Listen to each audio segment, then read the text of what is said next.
Voice of saints Telugu video ప్రేక్షకులందరికీ సర్వోన్నతుని నామంలో శుభాభివందనములు తెలియజేస్తూ ఉన్నాను. ప్రియ క్రైస్తవ సహోదరి సహోదరులారా, మే నెల ప్రత్యేకంగా మరియ తల్లికి అంకితం చేయబడినటువంటి నెల. కాబట్టి మే నెలను చాలా మంది మరియమాత పూజిత మాసం అని పిలుస్తూ ఉంటారు. అయితే పూజలు అనేది దేవునికి మాత్రమే చెందాలి. కాబట్టి ఈ రోజు నుండి మనందరం కూడా మరియమాత గొప్ప గౌరవ మాసంగా మే నెలను మరియ తల్లికి సమర్పిద్దాము. ఈ మే నెలలో ప్రతిరోజు జపమాల ప్రార్థన ద్వారా మరియ తల్లి యొక్క మధ్యస్థ ప్రార్థనా సహాయంతో మనందరం కూడా క్రీస్తు ప్రభు చెంతకు నడిపించబడదాము. అదే విధంగా మరియ తల్లి పైన భక్తిని పెంపొందిస్తూ మరియ తల్లి యొక్క మధ్యస్థ ప్రార్థనా సహాయాన్ని కోరుకుంటే ఎటువంటి గొప్ప అద్భుతాలు జరుగుతాయో ఈ వీడియో ద్వారా మనం తెలుసుకున్నాము. పూర్వకాలము పునీత శిలువ అరళప్ప అనే ఆయన మరియ తల్లి పైన చాలా భక్తిని చూపిస్తూ ఉండేవారు. వారి యొక్క భక్తికి మెచ్చి దేవమాత తల్లి ఆయనకు అనేక దీవెనలు, అనేక దైవ వరాలను కూడా ప్రసాదించారు. అయితే పునీత శిలువ అరళప్ప గారు 1542 సంవత్సరంలో స్పెయిన్ దేశంలో జన్మించారు. అయితే వారికి 5 సంవత్సరాల వయసు ఉన్నప్పుడు మరియ తల్లి యొక్క మధ్యస్థ ప్రార్థన సహాయంతో ఆశ్చర్యకరంగా ఆయన భయంకరమైనటువంటి ప్రమాదకరమైనటువంటి మరణం నుండి బయటపడ్డారు. పునీత శిలువ అరళప్ప గారికి చిన్నతనం నుండే వ్యాధిగ్రస్తులను సందర్శించడం చాలా ఇష్టం ఉండేది. ప్రతిరోజు కూడా అనారోగ్యంతో ఉన్న వారి దగ్గరికి వెళ్లి వారిని సందర్శించి వారికి సహాయం చేస్తూ ఉండేవారు. అలాగే ఒక రోజున పునీత శిలువ అరళప్ప గారు కొంతమంది వ్యాధిగ్రస్తులకు సేవ చేయడానికి వెళుతూ ఉండగా దారిలో పొరపాటున కాలు జారి ఒక పెద్ద బావిలో పడిపోయారు. కొంతసేపటికి ఆ బావి చుట్టూ చాలా మంది ప్రజలు చేరారు. అరళప్ప మరణించే ఉంటాడు, బావిలో పడి చాలా సమయం అయింది, ఇప్పటి వరకైతే ఎవరూ బతకలేదు అని అక్కడ ప్రజలందరూ వారిలో వారే చెప్పుకుంటూ ఏడవడం మొదలుపెట్టారు. ఆ బావిలోకి దిగడానికి ఒక్కరు కూడా సాహసించటం లేదు. కొన్ని నిమిషాల తర్వాత అనుకోకుండా పునీత శిలువ అరళప్ప గారు మునిగిపోయినటువంటి వ్యక్తి నీటిపైన తేలడం మొదలుపెట్టారు. అరళప్ప నీటిపైన తేలుతూ ఉండడంతో ప్రజలందరూ ఆశ్చర్యపోయారు. పునీత శిలువ అరళప్ప గారు నీటిపైన తేలుతూ, ఎందుకు మీరందరూ ఇంతలా భయపడుతున్నారు, ఇంతలా గట్టిగట్టిగా ఏడుస్తున్నారు?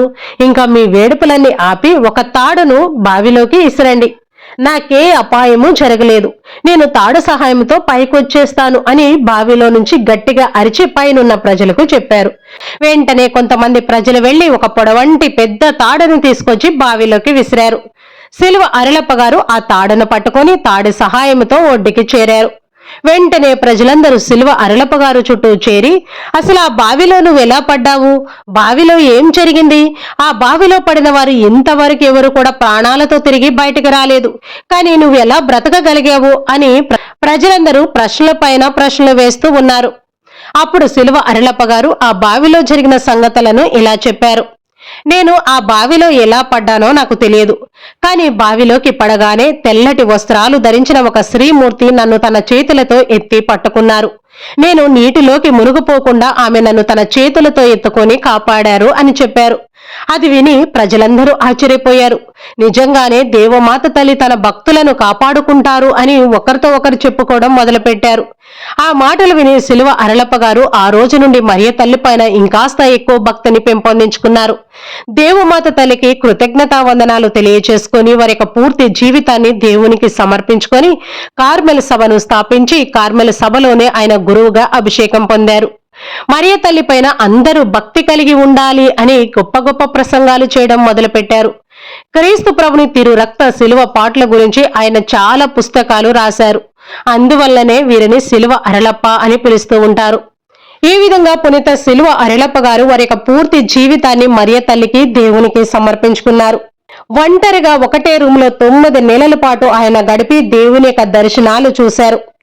దానితో ఆధ్యాత్మికంగా బలాన్ని పుంజుకున్నారు. ఆ సమయంలోనే ఆత్మకు అంధకార రాత్రి అనే పుస్తకాన్ని రాశారు.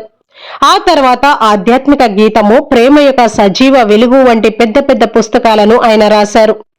చిన్నతనంలో మరియ తల్లి యొక్క మధ్యస్థ ప్రార్థన సహాయంతో ఆయన భయంకరమైనటువంటి ప్రమాదకరమైనటువంటి మరణం నుండి బయటపడ్డారు. పెద్దయిన తర్వాత వారి యొక్క 49 సంవత్సరాల వయసులో మరియ తల్లి యొక్క మధ్యస్థ ప్రార్థన సహాయంతో వారి యొక్క మరణాన్ని ముందుగానే తెలుసుకొని మంచి ధన్య మరణాన్ని పొంది గొప్ప పునీతుడు అయ్యారు. 1591లో ఆయన ఈ లోకాన్ని విడిచి పరలోకానికి చేరుకున్నారు. 1726లో 13వ బెనడిక్ట్ పోపు గారు పునీత శిలువ అరళప్ప గారిని పునీతులుగా ప్రకటించారు. 1926 నుండి వీరిని శ్రీసభ పండితులుగా గుర్తిస్తూ ఉన్నారు. కాబట్టి ప్రియ క్రైస్తవ సహోదరి సహోదరులారా, మరియ తల్లి యొక్క మధ్యస్థ ప్రార్థన ఎంత గొప్పదో మనకి ఈ వీడియో ద్వారా అర్థమవుతూ ఉంది. కాబట్టి ప్రియ క్రైస్తవ సహోదరి సహోదరులారా, మనందరం కూడా మరియ తల్లి పైన భక్తిని పెంపొందించుకోవాలి. మరియ తల్లి యొక్క మధ్యస్థ ప్రార్థన సహాయంతో క్రీస్తు ప్రభు చెంతకు మనందరం కూడా నడిపించబడాలి. అదే విధంగా ఇతరులు కూడా మరియ తల్లి చెంతకు తీసుకువచ్చి మరియ తల్లి ద్వారా క్రీస్తు ప్రభు చెంతకు వెళ్లేలా మనందరం బాధ్యత తీసుకోవాలి. మరియ తల్లి యొక్క మధ్యస్థ ప్రార్థన సహాయంతో అనేక అద్భుతాలు ఈ ప్రపంచ వ్యాప్తంగా జరుగుతున్నాయి. కాబట్టి ప్రత్యేకంగా మే నెలలో మరియ తల్లికి అంకితం చేయబడినటువంటి నెల కాబట్టి ఈ నెలంతా కూడా మనం మరియ తల్లి యొక్క అద్భుతాల గురించి తెలుసుకుందాము. అలాగే మే నెలలో మరియ తల్లి యొక్క ప్రత్యేకతలు ఏంటి, మే నెల ప్రత్యేకంగా మరియ తల్లికి ఎందుకు అంకితం చేయబడింది అని మే 1, 2, 3, 4 నుంచి మే 1 నుండి 31 వరకు ప్రతిరోజు కూడా డే 1, డే 2, డే 3 వీడియోస్ మన యూట్యూబ్ ఛానల్లో వాయిస్ ఆఫ్ సెయింట్స్ తెలుగు ఛానల్లో ఉన్నాయి. దయచేసి ప్రతి ఒక్కరు కూడా డే 1 నుండి 31 వరకు ఉన్న వీడియోస్ ని ప్రతిరోజు అసలు ఈ రోజు మరియ తల్లి యొక్క ప్రత్యేకత ఏంటి, ఈ రోజు మరియ తల్లి యొక్క ప్రత్యేకత ఏంటి అని ప్రతిరోజు మరియ తల్లి యొక్క ప్రత్యేకతల గురించి వీడియో రూపంలో మీ అందరికీ నేను అందించాను. కాబట్టి ప్రతి ఒక్కరు కూడా ఆ వీడియోస్ ని చూడండి, మరి నలుగురికి షేర్ చేయండి. క్రీస్తు ప్రభు సువార్తలో మీరు కూడా పాలి భాగస్తులు కండి. ఇది ఈ రోజు మన వీడియో. ఈ వీడియో చూస్తున్న ప్రతి ఒక్కరిపైన మరియు వారి యొక్క కుటుంబాలపైన మరియ తల్లి యొక్క దీవెనలు, మరియ తల్లి యొక్క మధ్యస్థ ప్రార్థన సహాయం తోడుగా ఉండాలి అని కోరుకుంటూ ఈ వీడియోను ఇంతటితో ముగిస్తున్నాను. రేపు మరొక అద్భుతంతో మీ ముందుకొస్తాను. అప్పటి వరకు దేవుని యొక్క కృప కాపుదల మనందరికీ తోడై ఉండి దేవుని యొక్క ప్రేమలో సేవలో మనందరం కూడా ముందుకు వెళ్ళను గాక. Amen. God bless you all.